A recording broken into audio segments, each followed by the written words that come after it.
Queridos amantes y curiosos de la historia, bienvenidos a mi canal.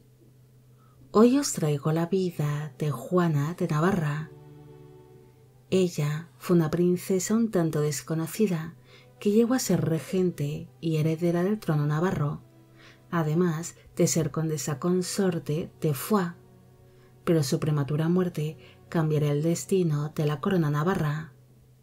Esta biografía es realizada por petición de Irene Gavidia. Juana de la dinastía Hebrew nació en el año 1382 en algún punto del reino de Navarra.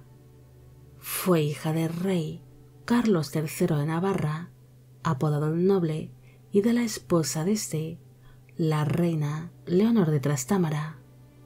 El matrimonio tuvo 8 hijos en común, siendo Juana la primera de sus vástagos. La niña también tuvo unos cuantos medios hermanos nacidos de las relaciones extramatrimoniales que mantuvo su padre con distintas damas. Sus padres, los reyes, tardaron algunos años en tener a su primer hijo varón. Llegan a tener 6 hijas de manera seguida. Así que al ser Juana la hija mayor de los monarcas navarros, ella sería reconocida como la heredera del trono navarro en el año 1390, ante la falta de un hermano varón. En el año 1397 nació su hermano Carlos, y en el año 1401 nacería otro hermano llamado Luis. Así que ante la llegada al mundo de 2 hermanos varones, la princesa perdió su posición como heredera por algunos años. Al convertirse en una infanta como el resto de sus hermanas, su padre, el rey Carlos III, decidió comprometerla con el rey de Sicilia, Martín el Joven, en el año 1401, que era hijo de los reyes de Aragón, Martín el Humano y María de Luna.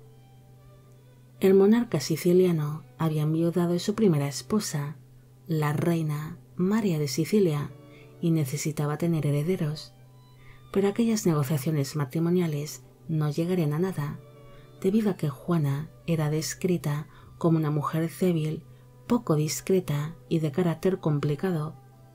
Así que Martín el Joven decidió casarse con la hermana menor de Juana, la infanta Blanca de Navarra, que tenía mejor salud y un carácter agradable.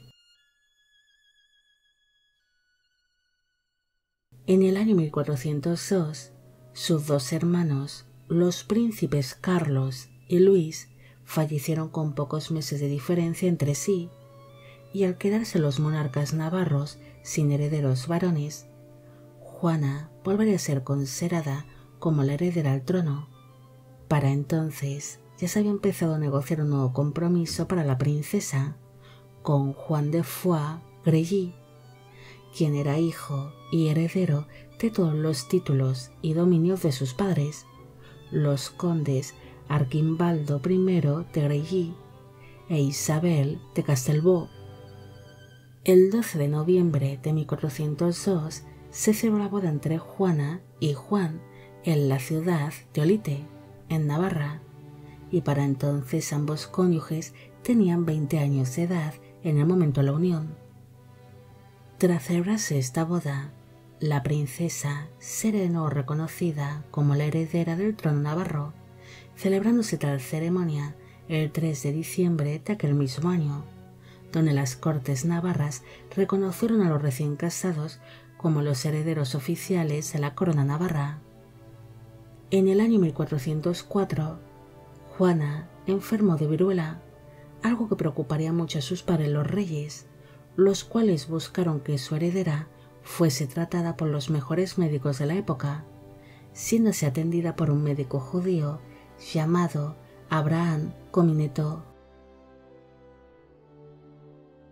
Juana siempre fue una mujer un tanto débil, pero tras recuperarse la viruela, su estado de salud empeoró bastante, teniendo siempre cerca varios médicos que la acompañaban en muchas ocasiones y que incluso viajaban junto a ella. En un principio, su matrimonio con Juan de Foix sería bien avenido, pero la pareja no llegó a tener descendencia durante sus 11 años de casados, y esto acabaría distanciándoles. Aunque también es cierto que pasaron largas temporadas separados, debido a que Juan de Foix sirvió tanto a la corona francesa como a la aragonesa y a la siciliana, partiendo por ello en distintas campañas y expediciones militares. En el año 1408, su padre, el rey Carlos III, partió hacia tierras francesas, y su madre, la reina Leonor de Trastámara, se encontraba para entonces en el reino de Castilla. Así que ante esta situación, Juana fue nombrada como la regente del reino de Navarra durante las ausencias de sus padres, llegando a una regencia bien valorada. En el año 1412, su suegro, el conde Arquimbaldo I de Grilly, falleció, así que su marido Juan heredó todos los dominios de sus padres, pese a seguir su madre, la condesa Isabel de Castelbó, aún con vida, convirtiéndose así en conde de Foix, además de vizconde de Castelbó y de Bar, aparte de ser copríncipe de Andorra y heredar los numerosos señoríos de sus padres. Juana disfrutaría por poco tiempo de su nuevo título como condesa consorte de Foix, debido a que mientras se encontraba en el condado de Bearne, la princesa acaba encontrando la muerte a causa de su mala salud. Falleció en el mes de julio de 1413, a los 31 años de edad. Su muerte sería muy sentida por su padre, el rey Carlos III, quien ordenó guardar un estricto luto por su querida hija y heredera. La muerte de Juana provocó que su marido, Juan de Foix, dejase de ser el heredero consorte del trono navarro, una posición que él no quería perder. Por esta razón, intentó casarse con la hermana menor de su fallecida esposa, la infanta Blanca de Navarra, quien se había convertido en la nueva heredera del trono navarro, además de que por aquel entonces ésta ya había enviudado también de su primer marido, el rey Martín el Joven. Durante años, Juan de Foix intentó desposarse con su cuñada Blanca, pero finalmente se decidió que ésta se tenía que casar en segundas nupcias con el infante Juan de Aragón, el futuro rey Juan II de Aragón.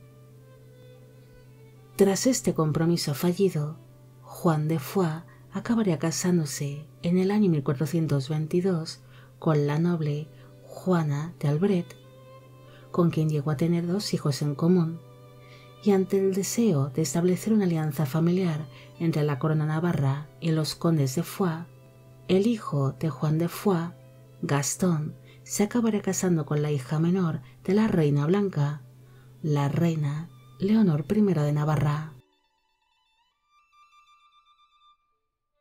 No hay mucho más que decir sobre Juana. Ella fue la heredera del trono navarro ante la falta de herederos varones, y sería casada con el conde de Foix por cuestiones políticas.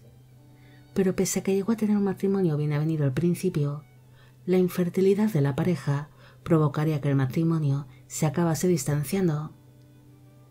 Juana pudo haber sido una buena reina, al menos así lo demostró durante su regencia, llegando a ser una gobernante muy bien valorada, pero por cuestiones de la vida, a ella le tocó una salud un tanto delicada que iría empeorando con el paso de los años, algo que provocó que no llegase a heredar nunca la corona navarra, sentándose por ahí en el trono navarro su hermana Blanca. Pese a que Juana no logró darle hijos a su marido, la familia real navarra se volvería a unir con la de los condes de Foix, celebrándose la unión de Gastón de Foix y Leonor I de Navarra, dando así paso a la casa Foix como la nueva dinastía reinante en Navarra. Bueno amigos, llegamos al final de la vida de Juana de Navarra. Espero que os haya gustado esta historia y espero que a Irene Gavidia también. Como siempre, agradeceros todo el apoyo que recibe el canal. Mil gracias por ver los vídeos que voy realizando y quisiera agradeceros de corazón el que forméis parte de Biopic Channel. Hoy me gustaría saber qué os ha parecido esta historia y si conocéis a otras princesas herederas que no lograron sentarse en sus respectivos tronos al fallecer prematuramente. También quisiera felicitar por su cumpleaños a Aida Villanueva. Y con esto me despido. Hasta la próxima.